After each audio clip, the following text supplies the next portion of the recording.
Et Charles Gave, bonjour. Bonjour. Merci d'être avec nous. Vous partagez votre vie entre Hong Kong, les États-Unis et la France. Donc j'ai réussi à vous attraper au vol. Vous êtes économiste et vous êtes président de Gavekar Research, qui est un institut de recherche. Vous éditez notamment quotidiennement une newsletter. Une espèce de newsletter, oui. Voilà. Bon. Vous avez beaucoup de clients, je crois. On en a 800 dans le monde entier. D'accord. Et alors, on fera du gave dans le texte tout à l'heure. On va évidemment évoquer l'actualité parce que j'ai lu pas mal de vos écrits. Et alors, je lis, l'euro est en train d'amener l'Europe dans un désastre. Ils ont fait quelque chose de rationnel dans un asile de fous. Aujourd'hui, ils nous disent, j'ai monté une usine à gaz qui va peut-être le ruiner. Mais si vous la détruisez, nous serons certainement tous ruinés. Ils ont eu tellement tort dans leurs pronostics passés que je ne vois pas très bien pourquoi ils devraient avoir raison cette fois-ci. Vous parlez des technocrates à l'origine de l'euro. La démocratie est en train d'être assassinée et tout le monde s'en fout. Faire plus de quelque chose qui ne marche pas, c'est être certain que la situation va continuer à s'aggraver. Première question, est-ce que vous achetez le programme du Front National d'un retour en francs où on rendrait à la Banque de France la capacité de financer à taux zéro l'État? Écoutez, j'ai des amis qui disent qu'on peut être cocu et communiste. La réalité est assez simple, c'est que dans le fond, un retour au franc français va se produire de toute façon, et c'est pas parce que le Front National dit que c'est souhaitable qu'il faut le condamner. C'est complètement idiot. La réalité, si vous voulez, c'est que l'euro ne marche pas, ne peut pas fonctionner, ne marchera jamais. C'est une machine qui a été bâtie contre toutes les lois monétaires, et donc il va falloir retourner un jour ou l'autre aux monnaies nationales, et le fait que le Front National l'ait dit avant les autres, écoutez, c'est simplement, ils ont eu une idée avant les autres, mais c'est pas pour ça qu'elle est fausse. Disons qu'ils ont réussi à mettre en tête de gondole quelque chose de bankable pour la présidentielle avec un peu plus de nez que les autres. Peut-être. Une chimère. Charles Gave, lorsque vous nous dites de toute façon un jour nous serons au franc, est-ce que vous avez un calendrier en tête de ce scénario? Avant de vous dire ça, je voudrais simplement expliquer pourquoi l'euro ne peut pas fonctionner. Il ne peut pas fonctionner pour une raison très simple, c'est que vous avez des productivités différentes entre les différents États et qu'il n'y a pas de mécanisme d'ajustement. Donc, automatiquement, aujourd'hui, le coût du travail est de 25% plus élevé en Italie qu'en Allemagne, et le coût du capital elle-même, si ce n'est plus bas en Allemagne qu'en Italie. Donc, tous les investissements ont lieu en Allemagne, la croissance italienne vient à zéro. Nous ne sommes pas en face d'un problème de la dette. Il n'y a pas de problème de la dette. Nous sommes en face d'un problème de l'absence de compétitivité d'un certain nombre d'États, et nous sommes cette absence de compétitivité empêche la croissance dans ces États, empêche les rentrées fiscales, et empêchant les rentrées fiscales, ça crée de la dette, et donc ça vaut aucun problème de la dette. La dette, c'est la fin du processus. Le début du processus, c'est l'absence de compétitivité due à l'euro. Et ça n'est pas réglable. Il n'y a pas de solution en conservant l'euro. Il n'y a pas sauf si vous voulez, en conservant l'euro et en conservant le niveau de taux de change actuel. Je ne connais pas d'exemple dans l'histoire, à part la Lituanie ou je ne sais quel tout petit pays, qui ait pu faire une réforme supply side, pour parler brutalement, suffisamment importante pour qu'on puisse régler les problèmes à long terme. Le Canada a réglé ce problème, la Suède a réglé ce problème, l'Australie l'a fait, la Suède, je l'ai déjà dit, la Nouvelle-Zélande, les États-Unis ou l'Angleterre, mais ça s'est toujours accompagné d'une dévaluation de 25%. Dévaluation de 25%. Donc, si vous voulez, c'est complètement exclu. Alors, je voudrais dire aussi un truc, c'est quand j'ai dit... Terminé, et puis... Je voudrais dire un truc, c'est quand l'euro a été créé, j'ai écrit un livre qui s'appelait « Des lions menés par des ânes ». Qui est paru en 2002, j'en ai vendu 30 000 exemplaires, ce qui paraît-il était bien. Pas mal, oui. Et j'avais simplement dit dans ce livre, l'euro va amener à trop de maisons en Espagne, trop de fonctionnaires en France et trop d'usines en Allemagne. Et nous y sommes, mais ce que les gens ne comprennent pas aujourd'hui, et j'aimerais m'en expliquer si vous me laissez 2 minutes, c'est que l'Allemagne va faire faillite. C'est ça que les gens ne comprennent pas aujourd'hui. Et je voudrais expliquer le processus qui va amener l'Allemagne à la faillite, si vous me permettez. Allez-y. Écoutez, c'est tout simple. Les Allemands ont suivi une politique mercantiliste depuis 10 ans, de taxer la consommation et de subventionner la production. Ils sont donc devenus super compétitifs par rapport aux autres pays avec lesquels ils avaient des taux de change fixes. Ils ont développé 1000 milliards d'euros d'excédent commercial vis-à-vis de ces pays de l'Euroland depuis 10 ans. Comme nous sommes dans une zone de paiement fermée, ça veut dire que les Allemands se sont embourbés 1000 milliards d'euros de papier émis par les Grecs, émis par les Français, mis par les Italiens, etc. Ils ont nourri leurs excédents avec nos déficits. Exactement. Comme on est dans une monnaie monétaire, il ne peut pas en être autrement. La balance des paiements s'additionne à zéro. Ces 1000 milliards d'euros valent à tout casser 500 milliards, si tout va bien. Le capital des banques allemandes est de 300 milliards. Donc le système financier allemand aujourd'hui est en faillite. Et si les Allemands refusent de nous prêter de l'argent pour qu'on achète leur voiture, eh bien, qu'est-ce qui se passe à ce moment-là? Toutes leurs usines vont rester vides. Ça fait les exportations allemandes vers l'Europe, c'est 16% du PNB. Donc les gens ne comprennent pas, mais aujourd'hui, l'Allemagne est à la veille de rentrer dans une dépression. C'est tout à fait évident. Vous êtes quand même en train de nous décrire l'existence d'un jeu fini, d'un monde fini qui a commencé, d'un souci de la durée qui s'installe et d'une inexorable fin.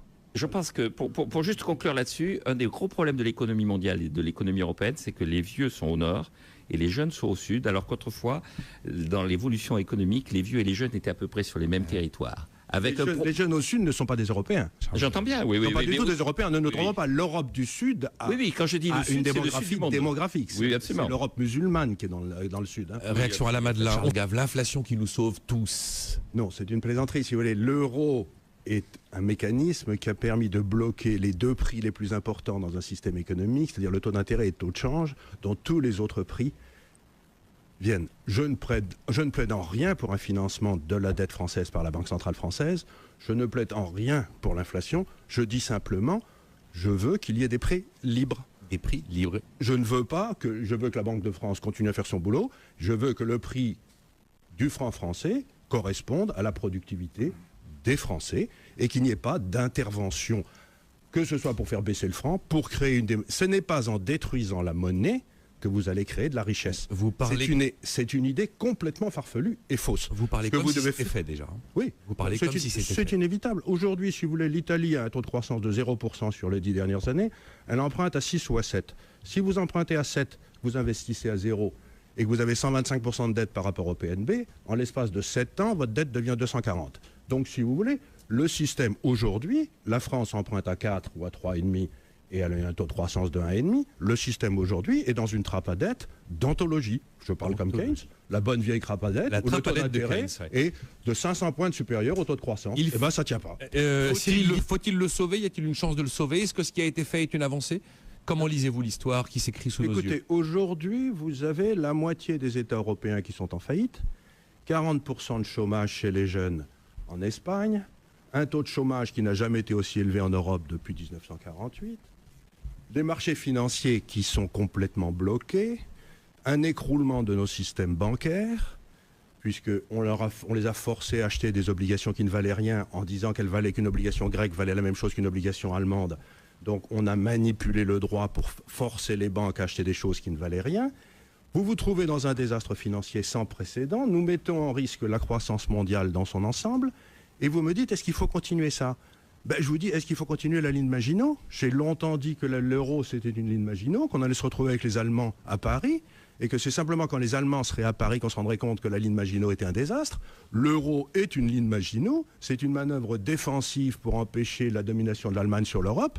Et comme tous les crétineries faites par ces hommes politiques français ou technocrates français, on a bâti un système pour empêcher la domination de l'Allemagne, moyennant quoi l'Allemagne n'a jamais été aussi dominante qu'aujourd'hui. Donc, si vous voulez, je dis, mais arrêtons le désastre. Combien de temps va-t-il falloir? Combien de souffrances va-t-il falloir? Combien de chômeurs? Combien d'entreprises en faillite? Combien de banquiers ruinés? Avant qu'on arrête cette imbécilité. Yves Thibault-Silgui dit en 99, l'euro est une autoroute sans sortie. On ne sait pas le défaire. On ne sait pas le défaire. Non, c'est très bien le faire. On a su le faire ou le faire bancal. Comment on le défait? Vous faites de toute façon, aujourd'hui, si vous voulez, je ne sais pas comment. C'est pas moi qui ai créé cette imbécilité. Non. J'ai toujours dit que c'était une imbécilité. Donc je ne vois pas pourquoi on me demande comment on pourrait arranger la chose. Ce que je sais, c'est que la situation actuelle est intenable et nous amène dans un désastre économique par mauvaise allocation du capital et qu'il n'y a pas d'autre solution. Ou on va vers un effondrement de plus en plus profond, ou on saute l'euro et on paye le prix. Mais il y a une erreur qui a été faite, il faut payer le prix, et si on ne veut pas le payer, on va tous sauter. On rentre en dépression en Europe. Je ne sais pas si vous vous rendez compte aujourd'hui, l'Europe ne rentre pas en récession, elle rentre en dépression. L'Espagne est en dépression, le Portugal est en dépression, la Grèce est en dépression, la France sera en dépression l'année prochaine, et à partir du moment où on sera en dépression, le déficit primaire de la France, je suis prêt à en prendre le pari, sera à 8 ou 9%. Les recettes fiscales vont s'écrouler. Donc les soi-disant mesures de réduction du déficit budgétaire, c'est une plaisanterie. Dites-vous bien que l'année prochaine, le déficit budgétaire va exploser par écroulement. 60% des recettes fiscales en France, c'est la TVA. La consommation va s'écrouler. eh ben la TVA va s'écrouler. Donc, je ne comprends même pas comment il y a encore une discussion sur est-ce qu'il faut sauver l'euro? Est-ce qu'il faut sauver la peste bubonique? Mais bien sûr que non. Un point rapide sur la consommation et l'avis de Jean-Marc Daniel. La réalité, c'est que je ne sais pas ce qui va se passer pour l'euro, personne n'en sait rien. D'ailleurs, vous l'écrivez, je ne sais pas ce qui va se passer. Je n'ai aucune idée. Mais par contre, je sais très bien où nous serons dans 3 ans. L'Europe, depuis 10 ou 15 ans, à cause de l'euro, vit au-dessus de ses moyens. Donc la consommation européenne a été la consommation gagnée plus la consommation empruntée. Cette consommation empruntée, ça va s'arrêter puisqu'on ne va plus nous prêter d'argent. D'une façon ou d'une autre, la consommation empruntée va disparaître. Donc la consommation va tomber à un niveau consommation gagnée moins remboursement de la dette passée. C'est-à-dire qu'on a devant nous une baisse de la consommation entre 5 et 15%. Et c'est absolument certain. C'est ce qui s'est passé en Asie en 1988. La consommation a baissé de 25% en 3 semaines.